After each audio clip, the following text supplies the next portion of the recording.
Good day mga ka-sports natin dyan. Pagkatapos na mahigpit ng labanan ng Creamline Cool Smashers versus sa defending champion na Petrogas Angels, ay napagtagumpayan naman to nang nasabi nating kupunan nga ni Brock Van Sickle. Ngunit sa kabila ng bardagulan ng dalawang team na ito, mukha talaga tayong nanonood na ng finale dahil nga nagpakitang gilas itong si Salas. Subalit kahit sabihin natin na si Wilma Salas nga ang nagdala at si Brock Van Sickle ng team nila na Petrogas, ngunit hindi naman nagustuhan ng mga netizen ang naging attitude nga ni Wilma Salas pagkatapos ngang angasan niya ang mga players nga ng Creamline Cool Smashers. Sa ngayon ay talagang binabati ko siya ng mga netizen at sinasabihan nga itong si Wilma Salas na di umano ay may attitude dahil nga sa kanyang naging matalim na pagtingin at pagsigaw at pagturo nga or duro sa nasabi nating Creamline Cool Smashers team. Aalamin natin ang tunay na pangyayari kung may attitude ba talaga ang inyong auntie. Pero bago ang lahat, kung ngayon ka palang napadpad sa aking YouTube channel, ano pang hinihintay nyo? Subscribe na para hindi ka mahuli sa lahat ng kaganapan at mga update pagdating sa larangan ng volleyball. Susunod na.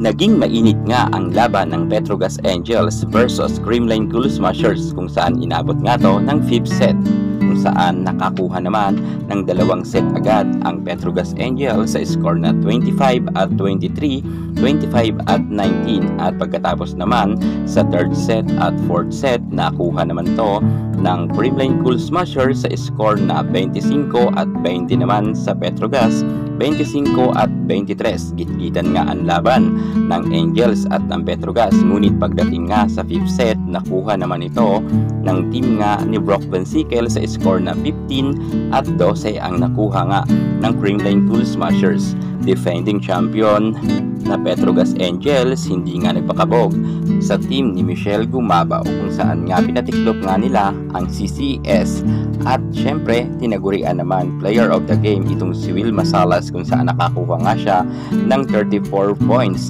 33 attack, 1 block and 17 excellence dig, kung kaya siya nga tinagurian talagang player of the game. Sa kabila niyan ay nabash pa rin siya ng mga netizen dahil sa kanyang naging attitude sa loob ng court. Noon ngang mainit ang laban nila, itong ngang si Salas ay kitang-kita natin na medyo aggressive talaga siya at kita natin na nagpupursige nga siya na gusto niya rin manalo. Pero naging iba ang ending dahil nga sa kanyang pag-aangas ay hindi talaga nagustuhan ng netizen. Eto nga mga reaksyon ng netizen para kay Wilma Salas.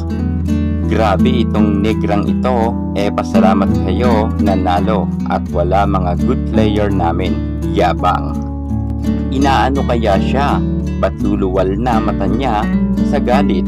Yung mata pa naman niya alanganin yung isa nasa kanan, isa nasa kaliwa. At hirit pa nga ng isang netizen, pangit ka na nga, pangit pa ugali.